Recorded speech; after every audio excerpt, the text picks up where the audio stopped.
안녕하세요. 오늘도 사연 살롱을 찾아주셔서 감사합니다. 50대 중반의 여성이에요. 저는 지방의 평범한 집에서 자랐어요. 아버지는 회사원이었고 엄마는 가정주부였어요. 남동생과 저는 부유하지는 않아도 크게 어려운 것 없이 자랐어요. 저는 공부보다는 친구들과 어울리는 걸 더 좋아했어요. 동생은 공부를 곧 잘해서 고등학교를 서울에 있는 외고로 갔고요. 저는 집하고 가까운 데에 배정받은 고등학교를 다녔죠. 부모님은 남동생을 자랑스럽게 여기셨어요. 하지만 그렇다고 해서 저를 남동생과 비교하지는 않으셨어요. 엄마는 늘 제게 사람은 각자 잘하는 걸 타고나는 법이야. 형준이는 그게 공부인 거고 윤정이 너는 사람들하고 잘 어울리고 성격이 좋잖아. 라며 저의 좋은 점을 칭찬해 주셨어요. 아버지도 마찬가지였고요. 그 덕에 저는 기죽지 않고 당당하게 자랄 수 있었어요. 엄마가 동생 뒷바라지 때문에 서울에 갔을 때도 아버지가 그만큼 저한테 잘해주려고 하셨고 엄마도 수시로 전화해서 저를 챙겨주셔서 섭섭하다는 생각을 해본 적이 없었어요. 저는 지방에 있는 대학에 합격했어요. 제가 특별히 가고 싶은 과가 있었던 건 아니라서 성적에 맞춰서 간 거였는데 그래도 합격하니까 기분이 좋았죠. 엄마 아빠도 동생도 축하해주고 잘했다고 격려해줬어요. 대학에 가서 저는 취미로 할 만한 활동을 찾다가 골프 동아리를 들어갔어요. 제가 성격은 활발해도 뛰고 땀 흘리는 건 좋아하지 않았기 때문에 골프는 걷다가 공만 치면 될 것 같아서 사람들도 만나고 좋겠다 싶었죠. 운동은 생각보다 쉽지 않고 필드를 돌아다니는 것도 만만치는 않았지만 여러 분야의 사람들을 만날 수 있어서 너무 좋았어요. 집은 부유한데 성적 때문에 지방대학에 와서 골프 동아리에 온 애들도 있더라고요. 그 중에서 수도권 부동산 정보를 잘 아는 애들이 몇 명 있었어요. 부모님이 그쪽 분야에서 일한다고 하더라고요. 저는 그 애들이 하는 얘기들이 재미있어서 자주 어울렸어요. 우리 집이 그런 투자를 할 돈이 있는 건 아니었지만 제 귀에 부동산 정보가 그렇게 쏙쏙 들어올 수 없었어요. 저는 계속 호기심이 생겨서 부동산 책도 사서 보고 혼자서 근처 부동산에 들어가 보기도 했어요. 그러다 보니 중개사분들하고 친분도 생겼고 그분들도 제가 부동산에 관심을 갖는 게 신기하고 귀엽다며 저한테 잘해주시더라고요. 제가 그렇게 대학 생활을 지내는 사이에 동생은 서울의 명문대 법학과에 합격해서 장학생으로 학교를 다니고 있었어요.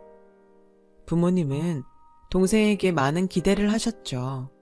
저도 동생이 자랑스러웠고요. 동생은 공부를 그렇게 잘하는데도 저를 무시하지도 않았고 잘난 척을 하지도 않았어요. 오히려 누나인 저보다 더 어른스럽게 제 생각을 많이 해줬어요. 저는 그런 동생한테 누나 노릇을 하겠다고 서울에 갈 생각을 했어요. 하지만 제 학벌로 서울에 취직을 할 수 있을지는 알 수 없었죠. 그래도 사람 일은 모르는 거니까 일단 취직할 곳을 알아보기로 했어요. 제가 취직하려고 백방을 뛰어다니자 골프 동아리 친구 한 명이 저를 불렀어요. 박윤정 너 서울에 취직할 때 알아본다며. 그럼 우리 아빠 회사에 이력서 내봐. 부동산 개발 회사 하시거든. 너 그쪽에 관심 많고 공부도 따로 했다며. 너한테 잘 맞을 것 같아. 진짜 너는 잘할 거야.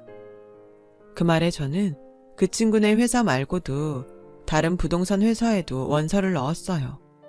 찾아봤더니 중소기업 규모의 부동산 회사가 몇 군데 있더라고요. 2군데 다 면접 연락이 왔고 둘 다 합격을 했어요. 사실 면접을 볼 때 2군데 다 제 대학을 가지고 물고 늘어졌지만 제가 기죽지 않고 좋은 대학 나온 사람보다 일을 더 잘할 수 있다고 했죠. 그랬더니 두 회사 다 저를 좋게 본 것 같았어요.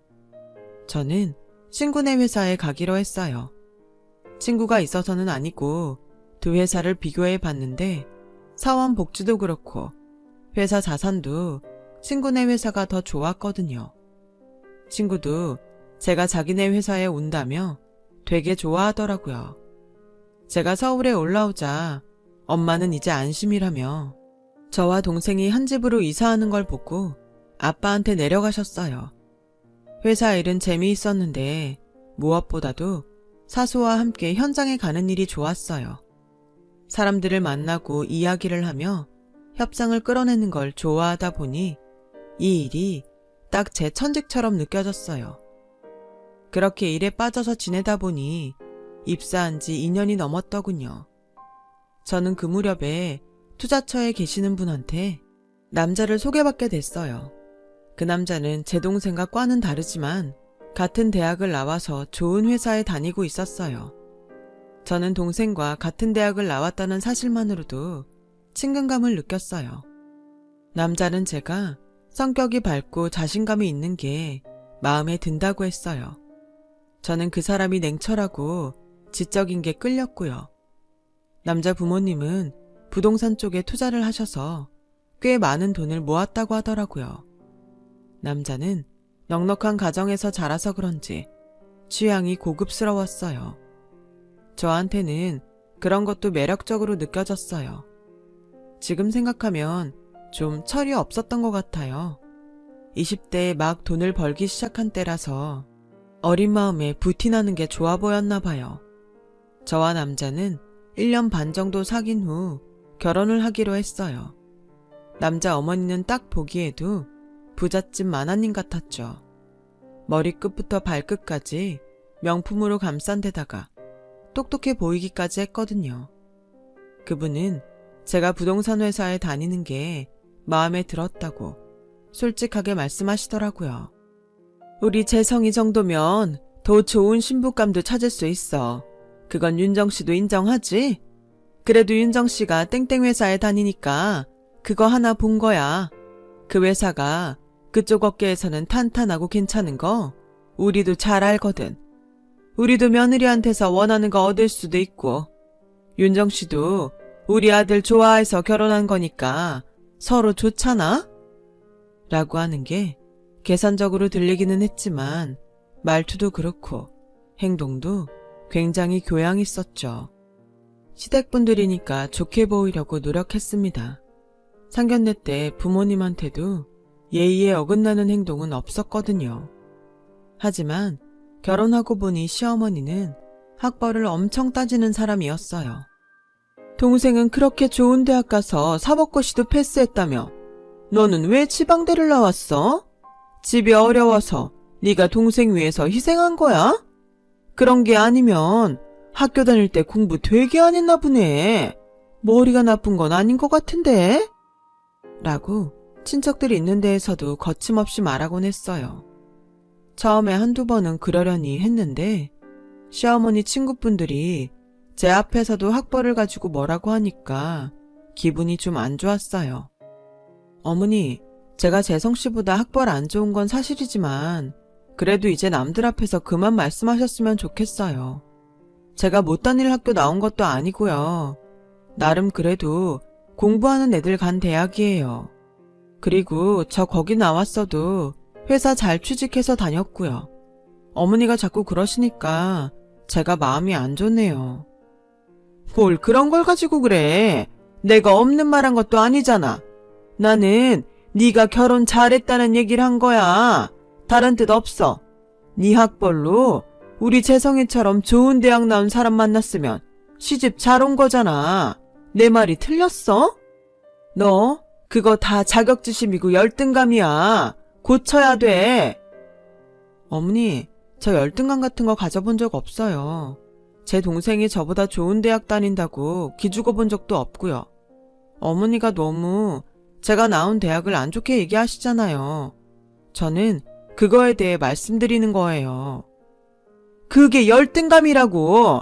너는 아니라고 생각하지만 네 무의식 중에서 네가 열등하다고 느끼니까 기분이 나쁜 거야. 시어머니는 대학 순위가 중요한 사람이니 저도 그럴 거라고 마음대로 생각하는 거였어요. 말이 안 통하는 게 너무 답답했지만 어쩔 수 없다고 생각하고 넘어갔어요. 그렇게 신혼을 보내고 결혼 1년이 좀 안 됐을 때 저는 아이를 가졌고 10달 후 아들을 낳았어요. 친정 식구들은 첫 아이라고 기뻐하셨어요. 시댁에서도 좋아했지만 아들이 태어났다는 걸 엄청 강조했어요. 요새 아들, 딸 다 공평하다고 하지만 그래도 아들이지. 내가 회사랑 동생 빼고는 별 볼 일 없나 보다 했는데 네가 우리 집 와서 복이 붙은 것 같다. 시어머니는 축하한다는 말도 참 기분 나쁘게 하더라고요. 그걸 또 얘기하면 제가 자격지심 때문에 그런다고 할 게 뻔해서 별 말을 하지는 않았어요. 시어머니하고는 얘기를 하면 할수록 저만 답답해졌거든요. 그런데 제가 산후조리를 마치고 집에 왔더니 시어머니가 희한한 말을 했어요. 아이 키우면서 일하는 거 정말 힘든 거야. 그러니까 양육은 우리가 맡아서 할 테니까 너는 몸 잘 추스리고 건강 챙겨라. 그래야 출산휴가 끝나고 회사 가서 일할 때 편하지. 말씀은 감사한데 저 괜찮아요. 그리고 저희 회사가 출산휴가로 쉰다고 해도 복직이 쉽지 않다는 얘기도 있고요. 지금 당장 회사 갈 수 있는 게 아닌데 아이는 제가 봐도 돼요. 그럼 이렇게 하자. 네가 아이 엄마이긴 해도 교육은 우리가 시킬게. 그게 서로한테 더 좋지 않겠니? 처음에 저는 무슨 말을 하는지 몰랐어요. 그래도 아들인데 똑똑하고 리더십 있게 잘 키워야 되는데 지방대 나온 엄마가 그걸 감당할 수 있겠어? 애가 마음에 그늘 없이 크려면 좋은 대학 나온 사람들 사이에서 당당하게 커야 되는 거야. 얘 우리 집 손자다. 이것만큼은 내가 절대 양보 못해. 저는 기가 막히고 하도 속이 상해서 제대로 따지지도 못하고 하루 종일 울기만 했어요.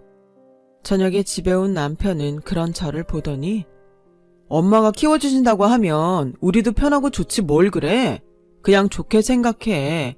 솔직히 우리 엄마 공부도 많이 하고 똑똑해서 엄마한테 맡기는 게 더 낫긴 하지. 당신도 내가 지방대 나와서 그런 말 하는 거야? 그럼 똑똑한 사람하고 결혼하지. 왜 나랑 했어? 이게 뭐야? 어떻게 내 아들인데 어머니가 키운다고 해?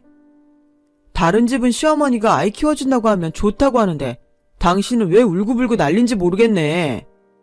그게 나를 못 믿어서 교육을 직접 하겠다는 건데 다른 집하고 같아?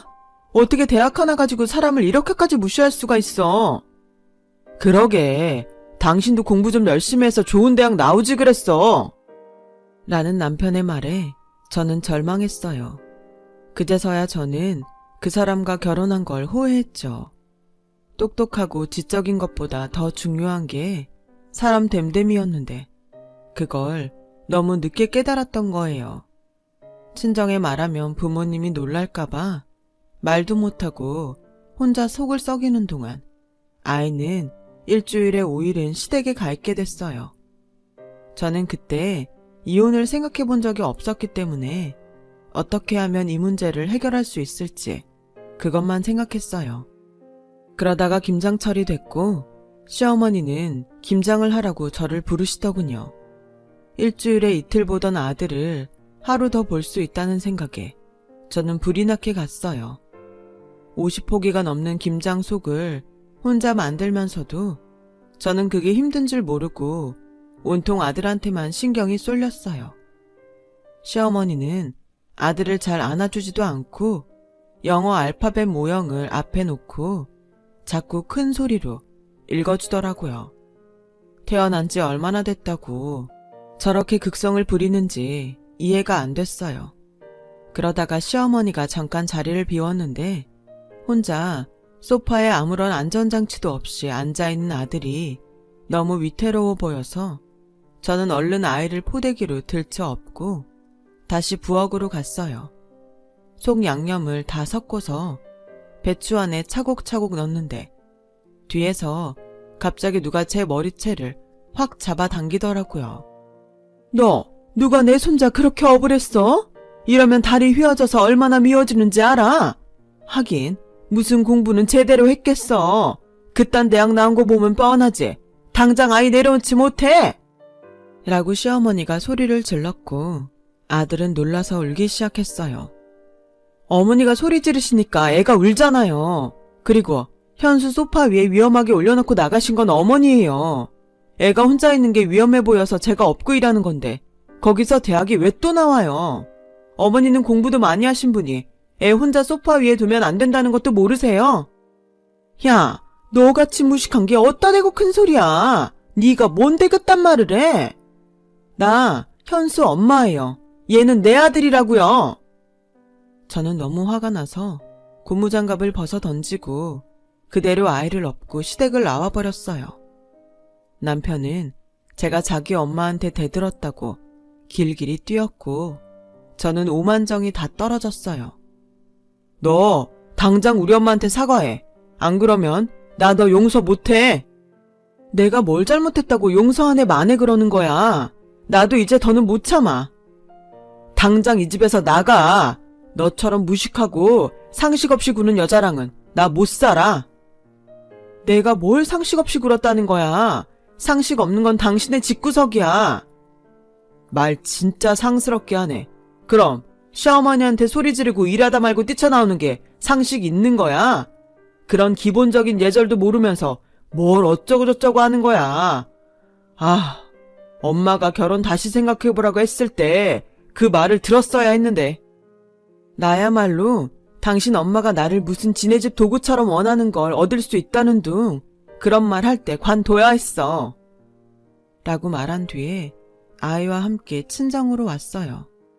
친정 부모님은 제 얘기를 듣고 너무 놀라서 한동안 아무 말도 못 하셨어요. 하루 정도 지나고 제가 좀 진정이 되자 엄마는 그렇게 꽉 막히고 일방통행인 사람들 안 바뀐다. 네가 그 집에서 평생 말도 안 되는 소리에 눌려서 사느니 차라리 갈라서는 게 더 낫지 싶다.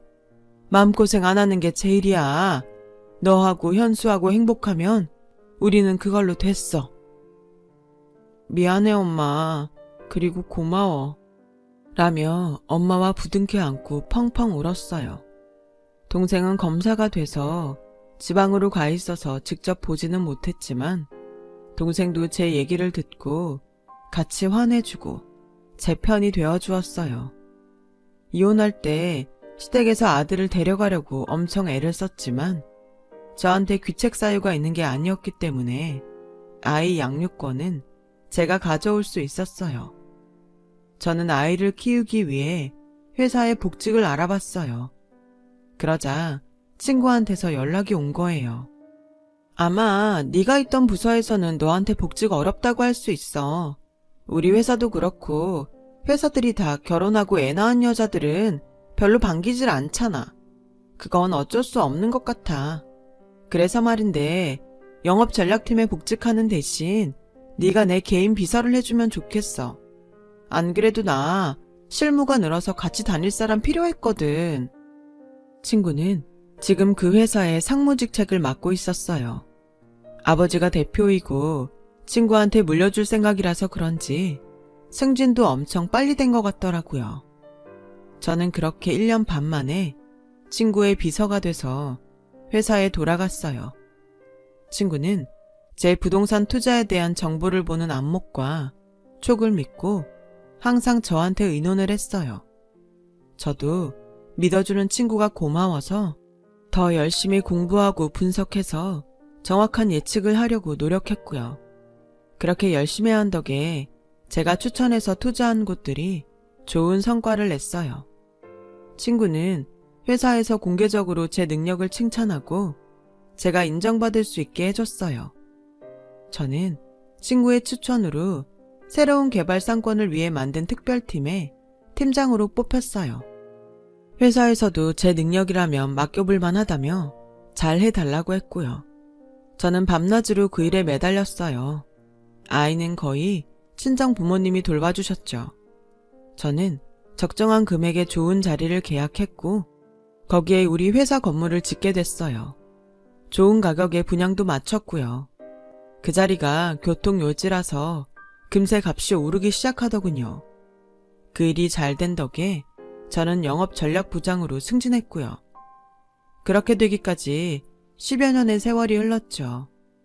그러던 어느 날 저는 헐값에 나온 부지를 보러 갔어요.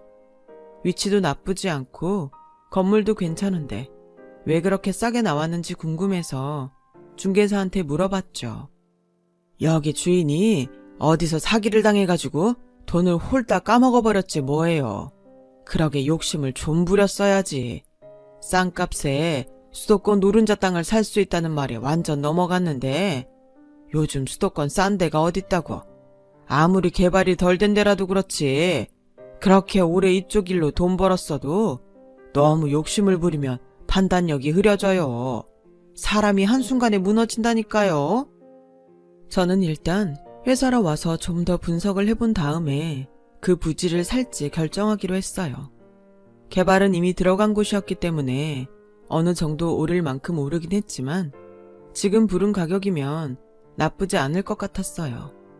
그래서 거기 주인을 만나서 확실히 그 가격에 팔 건지 알아보기로 했죠.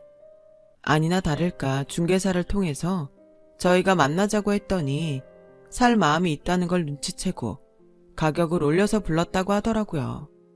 근데 그 가격이 좀 세서 저희한테는 메리트가 없을 것 같아서 매입을 포기하겠다고 알렸어요.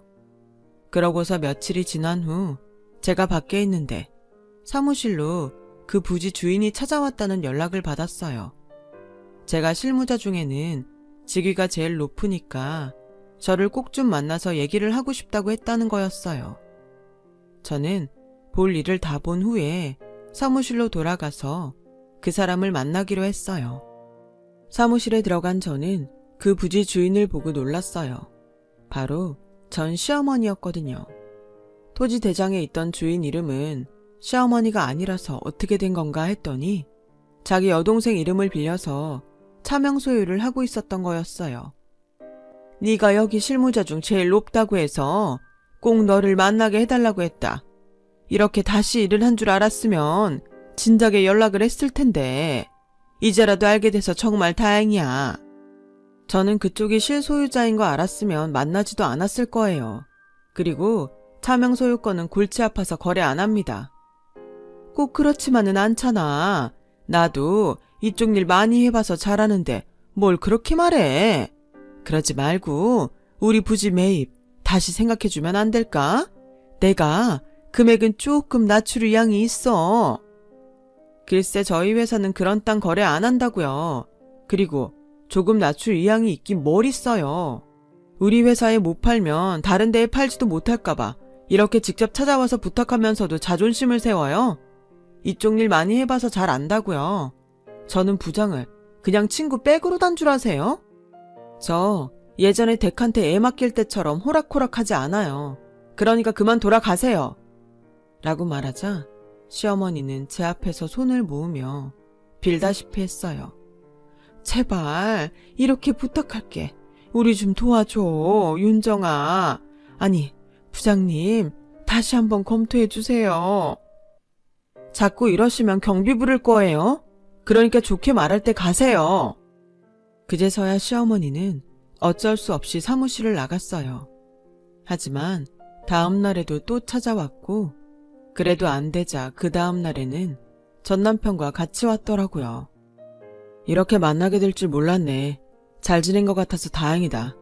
다름이 아니라 엄마한테 들었겠지만 지금 우리 집 형편이 좀 그래서 우리 건물 부지를 니네 회사에서 샀으면 좋겠어. 가격대는 우리가 맞춰볼게. 지금 그쪽에서 가격을 맞춰본다는 말을 할 때가 아니죠. 차명 소유인 것도 문제고 맞춘다는 가격도 문제인데 대체 우리가 뭐가 좋다고 그 부지를 사야 되죠? 그리고 우리가 만나자고 하니까 값을 올렸죠? 그런 사람들하고 뭘 믿고 거래를 합니까? 라고 차갑게 말하자 남편은 정말 그런 문제 때문에 그래? 예전에 우리랑 안 좋은 감정으로 헤어져서 그런 게 아니고? 사업을 사적인 감정으로 하는 건 아마추어나 하는 짓이야. 지금 어디서 누구를 가르치는 거예요? 저 이 회사 영업 전략부장이에요. 그쪽이야말로 지금 사적인 감정에 매달려서 저한테 부지 팔아보겠다고 하는 거잖아요. 아니, 좋은 대학 나온 똑똑하신 분들께서 왜 사기를 당했대요? 사기친 사람은 어디 유학이라도 갔다 온 사람인가 보죠? 저는 지방대 나와서 그런 말로 하면 넙죽 살 것 같던가요? 댁들 같은 사람 보고 바로 헛똑똑이라고 하는 거예요. 말도 안 되는 소리 그만하고 둘 다 돌아가세요. 라고 하자 남편은 전보다 주눅이 든 목소리로 그렇게 들렸다면 미안해. 그런 게 아니고 공과 사를 잘 구별하자는 뜻이었어. 공과 사는 그쪽이 구별 못하고 있잖아요. 저한테 반말 쓰는 것부터가 그렇죠. 할머니, 이제 그만하시고 아드님 데리고 나가세요. 자꾸 이러시면 차명 소유에 대해서 검찰 조사받게 할 거예요. 제 동생 지금 검사예요. 아시겠어요? 라고 하자 두 사람은 기가 팍 죽어서 제 사무실에서 나갔어요. 그 뒤로 둘은 저한테 몇 번 연락을 했지만 저는 한 번도 받아준 적이 없었어요. 그 집 건물 부지도 사지 않았고요. 알고 보니 남편이 재혼한 여자가 다른 사람과 짜고서 사기를 치고 사라졌다고 해요. 저는 자업자득이라고 생각했어요. 그렇게 똑똑하고 지적인 것만 찾더니 자기들이 제일 멍청한 짓을 했더라고요. 그 뒤로는 그 집안에 대해서 들은 얘기가 없네요. 저는 뒤늦게 재혼을 했고 남편이 데리고 온 아들과 제 아들은 형제로 사이좋게 잘 자라주었어요. 이제 둘 다 대학에 들어갔고요. 친정 부모님도 건강히 잘 지내고 계세요. 동생도 결혼해서 잘 살고 있고요. 전 시댁을 생각하면 사람이 한 대로 돌려받는다는 말이 떠오르곤 해요. 그래서 저도 잘 살아봐야겠다고 생각합니다. 제 긴 얘기 들어주셔서 감사드려요. 모두 행복하시고 항상 건강하시길 빌게요. 여러분, 사연 댓글에 응원과 현명한 조언 부탁드려요. 좋아요와 구독은 저에게 큰 힘이 됩니다. 오늘도 좋은 일 가득하세요.